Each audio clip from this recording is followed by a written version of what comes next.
नमस्कार दोस्तों, आज मैं आपको बताने वाला हूँ क्षेत्रफल और आयतन के फॉर्मूले, उनकी परिभाषा और उनके मात्रक उनके बारे में।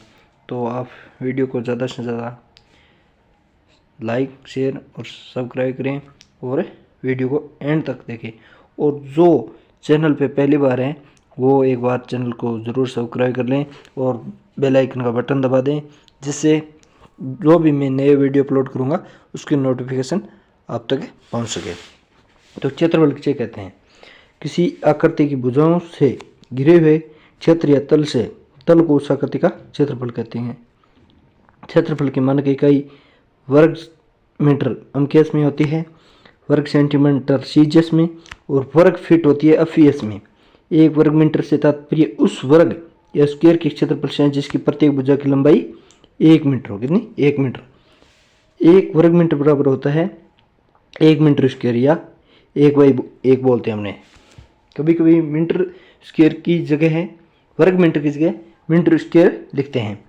और इनके कुछ मात्रक दिए हुए हैं क्षेत्रफल के बारे में। 100 वर्ग मिलीमीटर बराबर कितना होता है? तो 1 वर्ग सेंटीमीटर होता है।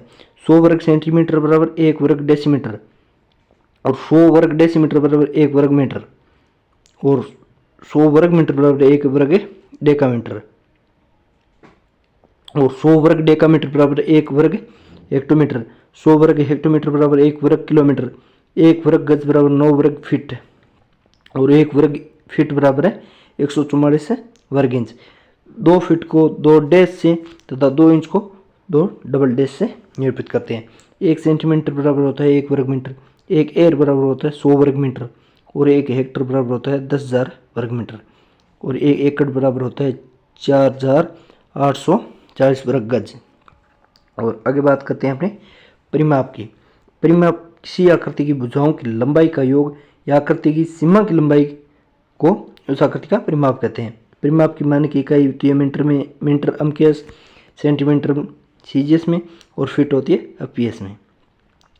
त्रिभुज का परिमाप अथवा परिमिति, परिमाप को ही परिमिति कहते हैं। तीनों भुजाओं की लंबाई का योग होता है उसको ही त्रिभुज का परिमाप, और चतुर्भुज का 4 भुजाओं की लंबाई का योग होता है उसको चतुर्भुज का परिमाप बोलते हैं।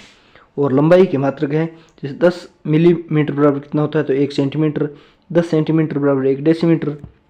10 डेसीमीटर बराबर 1 मीटर। 10 मीटर बराबर 1 डेकामीटर। 10 डेकामीटर बराबर 1 हेक्टोमीटर। 10 हेक्टोमीटर बराबर 1 किलोमीटर। 1 गज बराबर 3 फीट। 1 फीट बराबर 12 इंच और 1 मील बराबर है 1760 गज। और आगे बात करते हैं अपने आयतन की।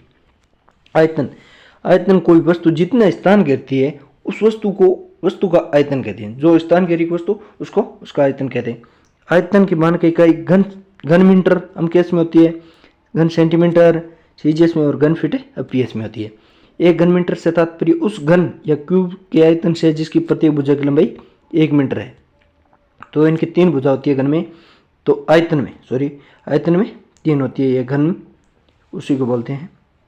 1 घन मीटर बराबर 1 गुणा 1 गुणा 1 मीटर की 3 भुजा होती है।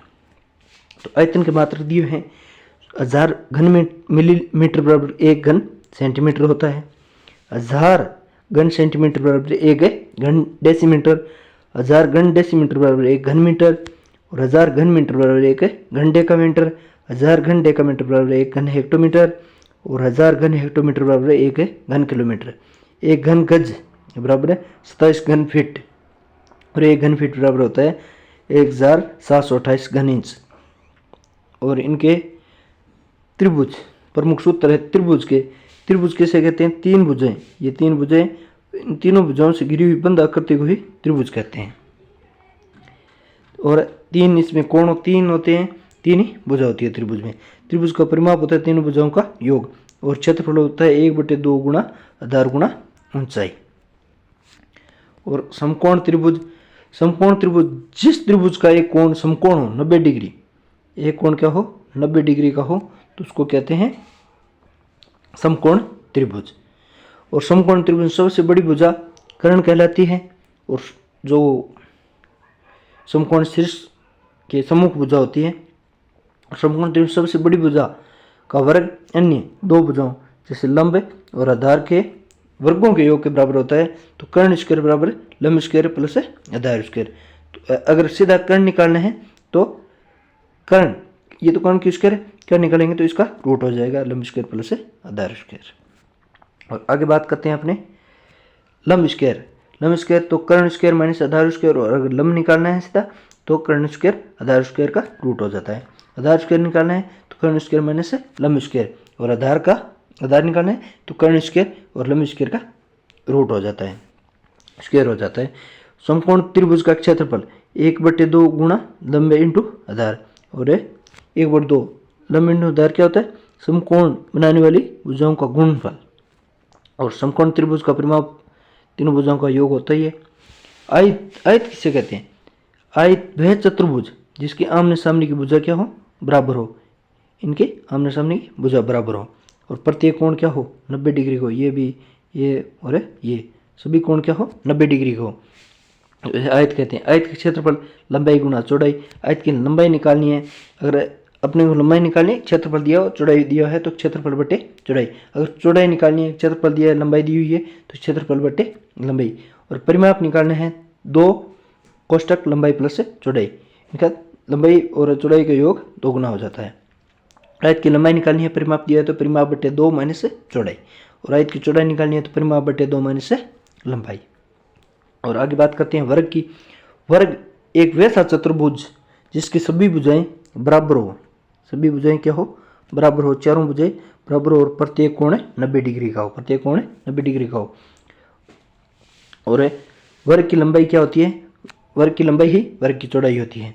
वर्ग का क्षेत्रफल क्या होता है, भुजा स्क्वायर, भुजा गुणा भुजा, और वर्ग की एक भुजा निकालनी है तो वर्ग का क्षेत्रफल का रूट हो जाता है। वर्ग का परिमाप निकालना है तो 4 गुणा भुजा, वर्ग की भुजा निकालनी है तो परिमाप बटे 4। अगर परिमाप दिया हो, इसमें क्या है, भुजा निकालनी है, वर्ग का क्षेत्रफल दिया है, इधर क्या है, परिमाप दिया हो तो ये सूत्र लगेगा। वर्ग का विकर्ण निकालना है तो √2 गुणा भुजा, और वर्ग की भुजा निकालना है, अगर विकर्ण दिया है तो विकर्ण बटे √2, और वर्ग का क्षेत्रफल निकालना है तो विकर्ण स्क्वायर बटे 2। आगे बात करते हैं अपने समांतर चतुर्भुज। समांतर चतुर्भुज वैसा चतुर्भुज जिसके आमने सामने की भुजा समान तथा समांतर हो तो समांतर चतुर्भुज कहलाता है। क्षेत्रफल क्या होता है, आधार गुणा ऊंचाई, आधार गुणा ऊंचाई, ये आधार हो गया और ये इसकी ऊंचाई होगी। जैसे ए डी एम में ए एम आधार है और डी एम है ऊंचाई है इसकी। और समांतर चतुर्भुज का परिमाप निकालना है तो 2 गुणा आसन भुजाओं का एक युग्म का कोण।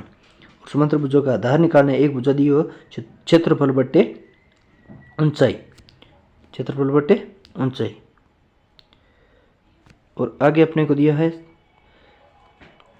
समचतुर्भुज। समचतुर्भुज वह समांतर चतुर्भुज जिसकी प्रत्येक भुजा बराबर हो, तो और संपूर्ण चतुर्भुज के विकर्ण परस्पर लंब समद्विभाजित करते हो।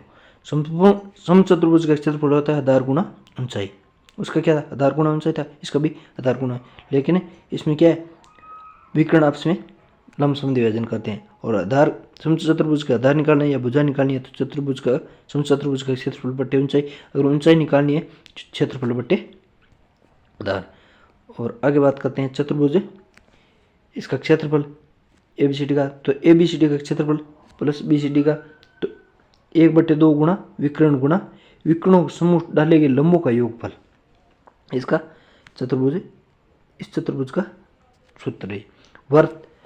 वर्त क्या होता है, वह आकृति जो एक गतिमान बिंदु के चारों ओर एक निश्चित दूरी पर चलता है, वर्त कहलाती है। और छोटी कक्षा में आपने पढ़ा था कि पहिए के समान गोल आकृति को ही वर्त कहते हैं, या चूड़ी होती है उसको अपने वर्त कहते हैं। त्रिज्या क्या होती है, वर्त के केंद्र से वर्त के किन्हीं बिंदुओं को मिलाने वाली रेखाखंड क्या कहलाती है, त्रिज्या कहलाती है। और एक वर्त में अन्य त्रिज्या खींची जा सकती है, जैसे ये इसकी त्रिज्या है, ये त्रिज्या है, ये त्रिज्या हो गई, केंद्र से अनेक त्रिज्या खींची जा सकती है। और व्यास, वर्त का व्यास किन्हीं 2 बिंदुओं को मिलाने वाली रेखाखंड जो केंद्र से होकर गुजरती है उसको कहते हैं व्यास। और एक वर्त में अनेक व्यास खींचे जा सकते हैं, जैसे कितने भी व्यास खींच सकते हो केंद्र से। और पाई इसका ग्रीक चिन्ह होता है। वर्त की परिधि और व्यास का अनुपात सदैव क्या रहता है, अचर रहता है। पाई का मान होता है 3.14 या 22/7। पाई का मान निकालना है तो वृत्त की परिधि बटे वृत्त का व्यास, और वृत्त की त्रिज्या निकालनी है तो व्यास बटे 2, वृत्त का व्यास निकालना है तो 2 गुना त्रिज्या। और यहाँ आगे क्या बात करें, वृत्त की परिधि निकालनी है तो परिधि का सूत्र होता है 2πr या πd, जहाँ r त्रिज्या d व्यास होता है। वृत्त की त्रिज्या निकालनी है, अगर आपने को परिधि दी हुई है तो परिधि बटे 2π, और वृत्त का व्यास निकालना है तो परिधि बटे पाई, वृत्त का क्षेत्रफल निकालना है तो πr², वृत्त की त्रिज्या निकालनी है तो रूट क्षेत्रफल बटे पाई, अर्धवृत्त का परिमाप निकालना है तो 2πr + 2r बराबर r कोष्टक π+2, और अर्धवृत्त का क्षेत्रफल निकालना है तो 1/2πr²। वीडियो अच्छा लगा हो तो लाइक शेयर और सब्सक्राइब करें। धन्यवाद। जय हिंद, जय भारत।